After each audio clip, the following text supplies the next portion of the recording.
Halo Sobat Juara, Luis Milla akhirnya resmi ditunjuk sebagai pelatih Tim Nasional Indonesia. Kami akan membahas tentang pelatih baru kita ini bersama dua rekan saya. Saya Kuku dari Tablet Bola. Dan saya Estu dari Juara.net. Ya, gimana nih Luis Milla? Pakai asal Spanyol. Namanya Roger Milla. Namanya. Ya. Ada Jessica Milla. Ya, gimana kira-kira menurut kalian? Jessica Milla ya. Siapa sih sebenarnya Luis Milla ini? Pelatih ini kalau di Wikipedia ya dijelasin umurnya 50 tahun. Dia mantan pemain Barcelona B, Barcelona, Real Madrid, Valencia. Tim gede semua. Ya, tapi secara caps untuk timnas ya nggak bagus ya, cuma 3 caps doang. Kalau ngelatih coba dijelaskan sedikit. Ya, tadi sedikit nambahin. Itu tadi sebagai pemain ya.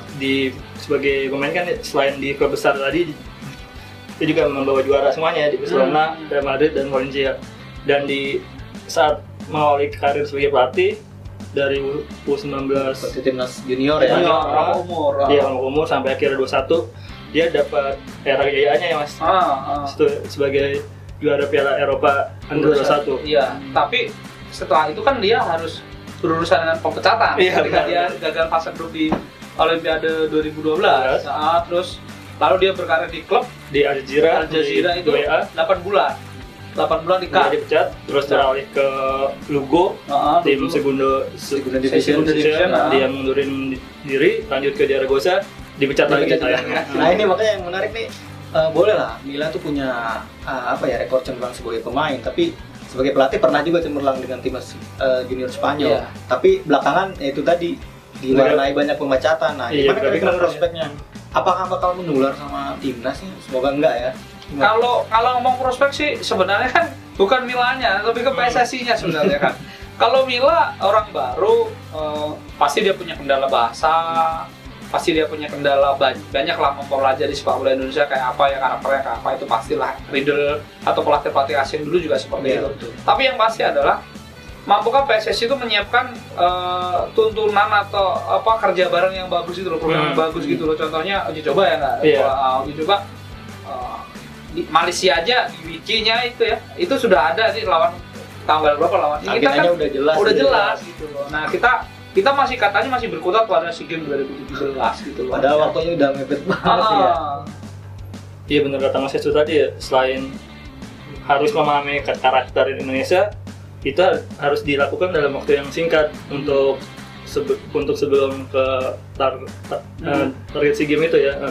Jadi ya tantangannya tadi di waktu singkat, PSSI itu harusnya memfasilitasi program yang nantinya diajukan oleh Milla. Belum juga mengaudisi pemain juga kan. Iya, belum gitu. Jadi problem. Negara kita gede loh ya. Nggak kayak Spanyol, nggak kayak Malaysia, nggak kayak Thailand yang kecil gitu. Negara kita gede, karakternya beda-beda lah. Kalau mungkin dia udah lama di Asia, maksudnya di Asia Tenggara minimal, ya dia akan pasti tahu. Tapi kan pasti dia akan mempelajari itu. Dan kalau dia dibebani emas untuk SEA Games 2017, saya pikir bukan terlalu berat ya. Mendingan cari pelatih yang lain aja, dan kalau gagal nggak dipecat. Takutnya gagal dipecat loh. Gara-gara efek yang menurut saya itu SEA Games-nya 2017, 2019 aja targetnya. Kita ke yang U23 kan dibagian juga ke 2018 aja dulu, 4 besar Asian Games gitu misalnya. Nah seniornya adalah memperbanyak. Kan kita nggak ikut kualifikasi Piala Asia 2019 nih, memperbanyak uji coba untuk naikin peringkat FIFA. Nah ini bisa jadi perdebatan, si Milla ini kompeten nggak? Itu yang paling penting. Kalau ngomongin Luis Milla keren atau nggak keren ya?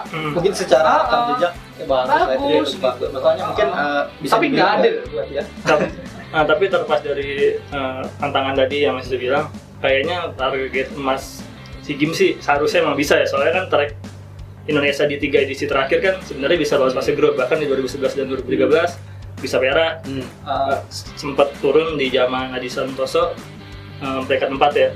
Dengan rekam jejak itu seharusnya Indonesia ya emang seharusnya sudah pantas bersaing di SEA Games. Jadi menurut gua realistis. Harusnya realistis sih. Kalau saya setuju realistis, tapi yang pasti kalau saya jadi PSSI gitu, 2018 yang paling penting dibandingkan 2017. Itu butuh adaptasi itu. Karena kalau ngomong 2017 tahun lagi, semua Asia Tenggara udah uji coba, kita baru kena sanksi.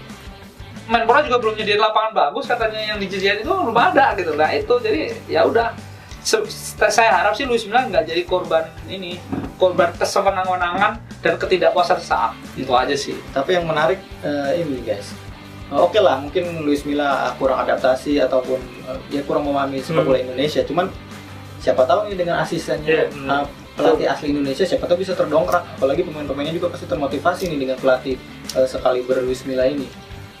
Kabarnya nama Bima Sakti ya mas? Tapi Ramadan Lawan kan. Kalau saya sih terus terang ini juga ya. Sebenarnya kita harus memang harus ada orang Indonesia ya. Jadi ada transfer ilmu gitu lah, transfer ilmu paling tidak transfer ilmu nanti nggak cuma ke asisten doang. Jadi Milla nanti dengan direktur teknis bikin semacam tuntunan untuk pelatih seluruh Indonesia. Ini loh, muaranya sama ini loh, kurikulumnya sama gitu loh. Jadi tidak hanya Bima Sakti atau siapapun yang jadi asisten dia, tapi semua pelatih klub itu otaknya sama dengan timnas yang dibutuhkan. Nah itu yang paling penting kan itu. Sebenarnya kan itu. Kalau cuma 1-2 orang buat apa? Tapi si Luis Milla dan direktur teknik nanti bekerja untuk bagaimana semua frame di klub-klub Indonesia ya, Persija ya, mungkin ngada, PS ngada ataupun itu sama frame-nya untuk ke timnas itu satu. Nah itu yang penting dan itu nggak pernah dibikin dari dulu. Mau pelatihnya siapa aja, Jose Mourinho ya. Ini program jangka panjang. Gitu. Tapi kalau jangka pendeknya mungkin asisten pelatih lokal juga bisa sebagai mata-mata dan telinga ya mas untuk ngasih masukan ke Milla tadi. Dan yang pasti jangan satu doang. Harus ada 4 lah. Dua dapat kiper ya. Ada pelatih kiper, 2 buat U23 mungkin, 2 buat senior. Jadi kabinetnya si Milla ini gede gitu. Bisa sebut nama nggak? Siapa kira-kira yang pas? Kurniawan bisa untuk anak. Dia kan gelandang bertahan nih. Kurniawan bisa. Ada mungkin pelatih kiper masih ada yang Kurnia Sandi juga bisa, ataupun masih banyak kok sebenarnya pelatih. Persik Kediri aja pelatihnya Dwi Priyotomo, kelahiran 1978. Nova Arianto pelatih bagus bisa gitu loh. Dia striker bisa jadi back gitu ya. Banyak kok pelatih muda sekarang. Syari Ilyas bagus. Pelatih karir Rudi Eka, Yan Sarabi itu pelatih karir juga bagus kok gitu-gitu. Jadi menurut saya sih tidak harus mantan pemain gitu. Banyak opsinya ya. Karena yang menarik juga soal Milla ini soal pemilihan pemain nih. Ya kita tahu dia kan dari Spanyol. Ya otomatis ya dapat lah kecipratan darah-darah tiki-taka dari Barcelona sama Spanyol. Kira-kira buat skema permainan siapa sih pemain yang bakal cocok dengan skemanya nanti? Mungkin kalau melihat posisinya Milla dulu saat bermain dengan konsep tiki-takanya di Barcelona sampai di Spanyol itu, Evan Dimas kayaknya cocok dipegang si Milla ya. Bakal lebih bisa dieksploitasi ya, sama Alfred Riedel. Tapi dia bukan murni orang Barcelona ya, maksudnya berapa dia Real Madrid. Jadi dia masih ada tiki-taka yang berbau ibu kota. Jadi paling tidak dia lebih luas dibandingkan kalau misalnya timnas endorse Luis Figo, Luis Enrique atau Pep Guardiola gitu.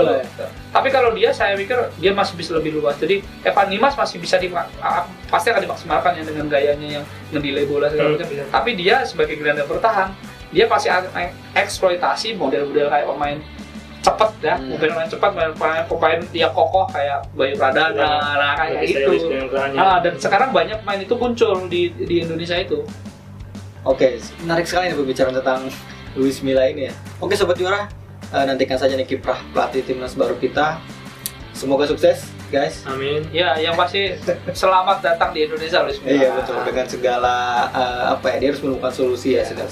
Cobalah makan gudeg dan apalah gitu di Indonesia. Oke Sobat Juara, jika kalian punya opini soal potensi kiprah Luis Milla di timnas Indonesia, boleh tuangkan ke kolom komentar di bawah dan jangan lupa subscribe akun YouTube kami juara.net.